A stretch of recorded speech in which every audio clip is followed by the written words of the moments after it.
Vocês querem saber por que as Forças Armadas não aderiram à proposta daqueles loucos que podiam estar repletos de boas intenções, mas era uma loucura pedir intervenção militar?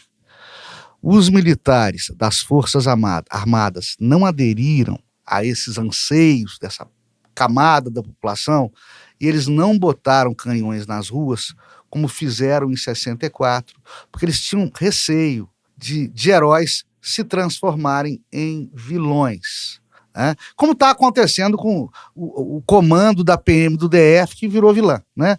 Seus líderes tinham e têm esse receio histórico, porque já aconteceu antes, né?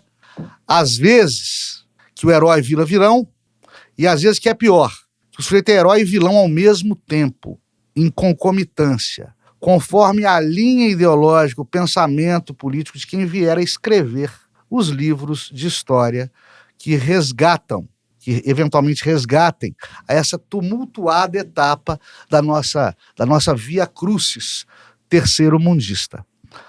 O Brasil, gente, é o único país do mundo em que a história recente, pós-64, foi escrita pelos vencidos, pelos derrotados de 64. É o que eu intitulo, já fiz isso aqui várias vezes por escrito também, eu intitulo A Retórica dos Vencidos. E é por isso que essas narrativas omitem muitas passagens e fatos que atenuam muito, muito a responsabilidade dos generais durante os anos de chumbo. Por exemplo, pouca gente sabe, e os livros de história, em sua maioria, não contam, que a intervenção militar em 64, ela era pedida, ela era ansiada pela população civil e pelo Congresso Nacional, que estava do lado das Forças Armadas. João Goulart estava sozinho. Ele sequer queria continuar presidente da República. Estava uma bagunça isso aqui. Ele foi escorraçado, quase a pedidos. O governo militar ia durar pouco. Em 64, já se previa uma eleição para o ano seguinte, 65, ia ter uma nova eleição presidencial, democrática, em que seriam virtuais candidatos o Juscelino Kubitschek, o JK, tentando uma nova eleição.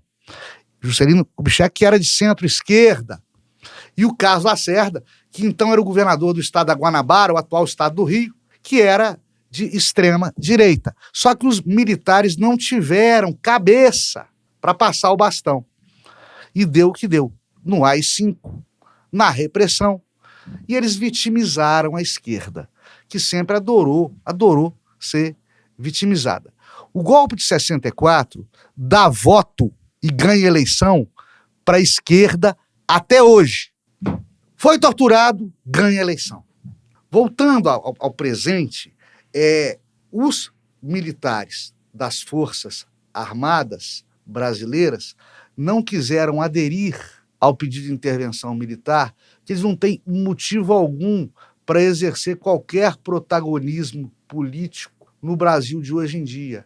A caserna é paga para ser o braço armado da nação e hoje não se tem um clima de unanimidade que se tinha na época de 64, que era todo mundo contra João Goulart, todo mundo achava que comunista comia criança, todo mundo era contra o comunismo, tinha meia dúzia de gato pingado, maconheiro, estudante, militante de extrema esquerda, escondido pelos porões do mundo e da vida. Havia pequenos grupelhos armados de esquerda e pequenos grupelhos desarmados de esquerda, comunista também, que agitavam aqui ou acolá, mas sem relevância política nenhuma.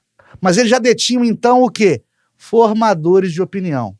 E esses formadores de opinião, na época, que não haviam entrado em cena ainda, entraram em cena depois disso. Então, hoje, você tem um país polarizado, em que há a esquerda e a direita, atuantes, com vez e voz. Como é que vocês querem que as Forças Armadas exerçam um protagonismo político, ponham canhões nas ruas para defender um lado da política quando há dois, quando é um Brasil dividido e quando eles podendo ser considerados heróis de metade do Brasil, serão certamente considerados vilões da outra metade do país, não é isso? E eles são pagos para proteger ao país inteiro.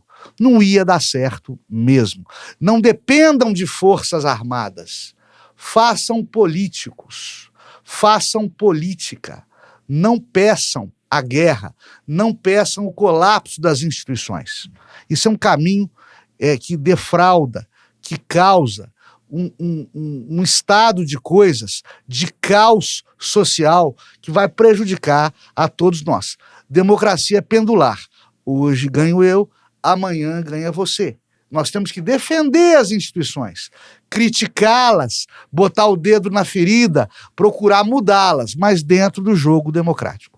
Ainda sobre essa questão da pendularidade democrática, do herói de hoje virar vilão de amanhã, recorda a história que Médici, o presidente Médici, o então presidente Médici, né? Presidente da República, no auge da ditadura militar, ele comparecia ao Maracanã lotado e era aplaudido de pé. Ele era um herói da nação, que causava um crescimento econômico de 9% ao ano, coisa que o Brasil nunca mais conseguiu.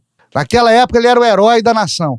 Hoje, errado ou certo, ele é considerado um ditador sanguinário, não dá nem nome à rua, se é que dá, em algum rincão brasileiro. Isto mostra a oscilação da opinião pública. Essa perigosa opinião pública que já crucificou Cristo, essa perigosa opinião pública que, quando eu a analiso, eu me recordo do saudoso Nelson Rodrigues, que dizia que toda unanimidade é burra. Dê o seu like, clique na sinetinha e inscreva-se no canal.